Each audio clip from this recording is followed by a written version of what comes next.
ये प्रियंका गांधी जी को भी याद रखना चाहिए। चाहे आपका भूतकाल हो, चाहे आपका वर्तमान हो, आप सब लोग, चाहे ईवीएम हो या चाहे कागज पे लिखा हो, जब आप लोगों के चरित्र में जो है किसी तरह की मर्यादा नहीं है। गुरुदेव रविंद्रनाथ टैगोर की थी। वंदे मातरम के स्वरूप पर सवाल उठाना, जिसे संविधान सभा ने स्वीकार किया, न सिर्फ उन महापुरुषों का अपमान करना है जिन्होंने अपने महान विवेक से ये निर्णय लिया, मगर एक संविधान विरोधी मंशा को भी उजागर करता है। क्या सत्ता पक्ष के हमारे साथी इतने अहंकारी हो गए हैं कि अपने आप को महात्मा गांधी जी से, रविंद्रनाथ टैगोर जी से, राजेंद्र प्रसाद जी से, बाबा साहब अंबेडकर जी से, मौलाना आजाद जी से, सरदार पटेल जी से, सुभाष चंद्र बोस जी से बड़ा समझने लग गए हैं? मोदी जी का अपने भाषण में ये कहना कि राष्ट्रगीत को एक विभाजनकारी सोच द्वारा काटा गया, उन सब महापुरुषों का अपमान है जिन्होंने अपना पूरा जीवन इस देश की आजादी की लड़ाई में झोंक दिया। वंदे मातरम को विभाजित करने का आरोप लगाकर आप पूरी संविधान सभा पर आरोप लगा रहे हैं, उसके हर एक नेता को दोषी ठहरा रहे हैं। यह हमारी संविधान सभा और हमारे संविधान का खुला वार है। और जहां तक जवाहरलाल नेहरू जी की बात है, जितनी देर हमारे प्रधानमंत्री देश के प्रधानमंत्री रहे हैं, 12 साल हो गए हैं, लगभग उतने ही सालों के लिए जवाहरलाल नेहरू जी जेल में रहे। किस लिए? इस देश की आज़ादी के लिए।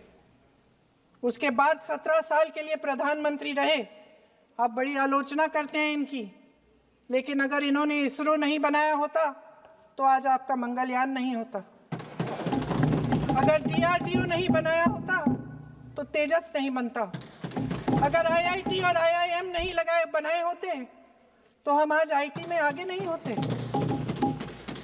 अगर एम्स नहीं बनाया होता तो हम कोरोना की जब बड़ी चुनौती का सामना कैसे करते? हाँ, वही बना कुछ भी। इसका मतलब है इस मुद्दे का जवाब नहीं है आपके पास। अगर इन्होंने BHEL, गेल, सेल, भाखड़ा नंगल ये सब नहीं बनाया होता जो आप सब बेच रहे हैं, तो ये विकसित भारत कैसे बनता? और मत कहिए बाकी। पंडित जवाहरलाल नेहरू इस देश के लिए जिए। सुन लीजिए, बेच लो यार, और बाकी भी बेच देंगे। पंडित जवाहरलाल नेहरू इस देश के लिए जिए और देश की सेवा करते करते उन्होंने दम तोड़ा। फिर भी सुन लीजिए, मेरी एक सलाह ले लीजिए। सर, मैं आपके माध्यम से सलाह दे रहे हैं, हम छोड़ना नहीं। सर, मैं आपके माध्यम से एक सलाह दे देती हूँ। हमारे प्रधानमंत्री महोदय 12 सालों से इस सदन में हैं, मैं मात्र 12 महीनों से हूँ। फिर भी छोटी सी सलाह है। उन्होंने अभी हाल ही में चुनाव था, कुछ महीनों पहले उन्होंने एक सूची निकाली थी कि विपक्षी दलों ने और विपक्ष के नेताओं ने कितने अपमान किए हैं इनके, और उसमें शायद 90-99 ऐसे उन्होंने अपमानों की सूची बनाई थी। तो मैं उनको एक छोटी सलाह देना चाहती हूँ कि नेहरू जी से जितनी भी शिकायतें हैं, जितनी भी गलतियाँ उन्होंने की आपके जहन में, जितनी भी गालियाँ देनी है, जितना भी अपमान करना है, उसकी भी एक सूची बना दीजिए। नहीं, बात खत्म नहीं है।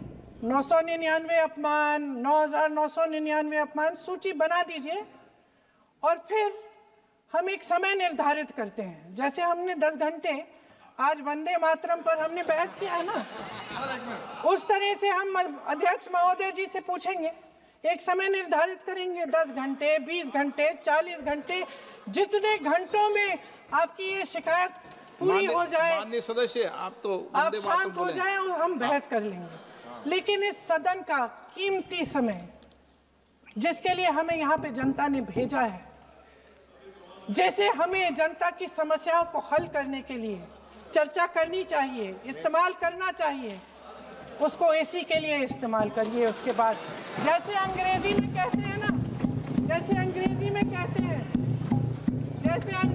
कहते हैं कि once and for all let's close the chapter, close कर लीजिए। देश सुन लेगा क्या क्या शिकायतें हैं, किसने क्या किया, इंदिरा जी ने क्या किया, राजीव जी ने क्या किया, परिवारवाद क्या होता है, नेहरू जी ने कौन सी गलतियां की, सुना लीजिए, फिर खत्म। उसके बाद बेरोजगारी, महंगाई, महिलाओं की समस्याएं, जो पीएमओ में हो रहा है उसकी बातें, उसकी चर्चा, जो बेटिंग ऐप के बारे में हो रहा है पीएमओ के अंदर, आप जो माननीय सदस्य प्लीज जो एफस्टीन वंदे फाइलों मातरम में में बोलें। आपके मंत्री महोदय के नाम निकल आए हैं, माननीय उसकी चर्चा सदस्य प्लीज करेंगे। आप वंदे मातरम में बोले।